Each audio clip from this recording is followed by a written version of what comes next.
La 36e session de l'Assemblée parlementaire paritaire ACP-UE s'ouvre au moment où se déroulent à Bruxelles les négociations du nouvel accord de partenariat ACP-UE qui doivent succéder à l'accord de Cotonou signé le 23 juin 2000. Au cours de cette rencontre de Cotonou, les parlementaires réfléchiront à de nouvelles stratégies pour la consolidation de la paix et la sécurité dans le monde. Votre présence ici à Cotonou, en si grand nombre, confirme notre commune volonté de nous investir dans ces négociations pour une coopération fructueuse avec nos partenaires européens après 2020 pour le bien-être de nos populations. Chers collègues parlementaires, si nous sommes en droit de nous féliciter de la volonté de nos deux parties, ACP et UE, de poursuivre la coopération qui nous lie après 2020, il nous faut aussi reconnaître que de nombreux efforts restent encore à consentir pour que la paix, la sécurité, la stabilité et la démocratie, gage d'un développement durable, deviennent une réalité irréversible dans nos pays. La cybercriminalité, la lutte contre le terrorisme au Sahel, les changements climatiques et le nouvel accord prévu pour 2020 seront au cœur de ces 3 jours que vont durer les échanges. Ma conviction profonde est que nous devons nous attaquer aux racines profondes du terrorisme et de la radicalisation.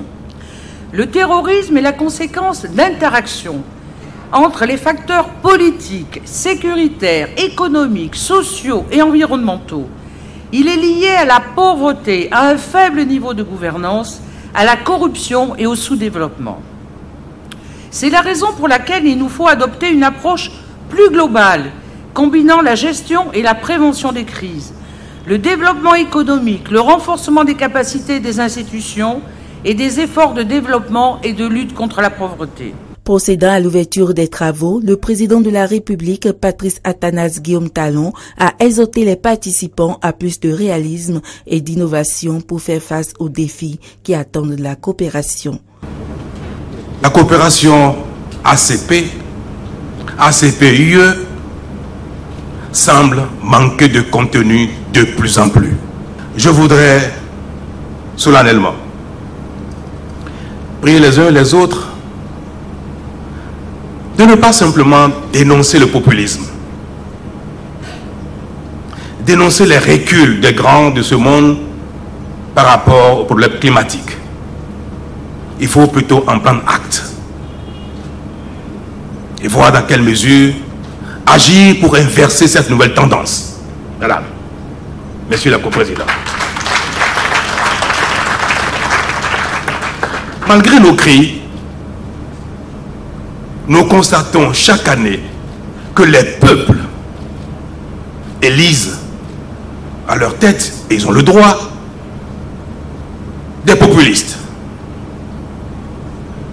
Notre rôle n'est pas de dénoncer les peuples. Ce n'est pas de dénoncer le choix des peuples. C'est de comprendre qu'est-ce qui amène au populisme. Plusieurs résolutions seront adoptées par les parlementaires à l'issue de cette rencontre. Il s'agit entre autres de la résolution sur la cybercriminalité, le trafic des stupéfiants et celle relative au développement des petites et moyennes entreprises.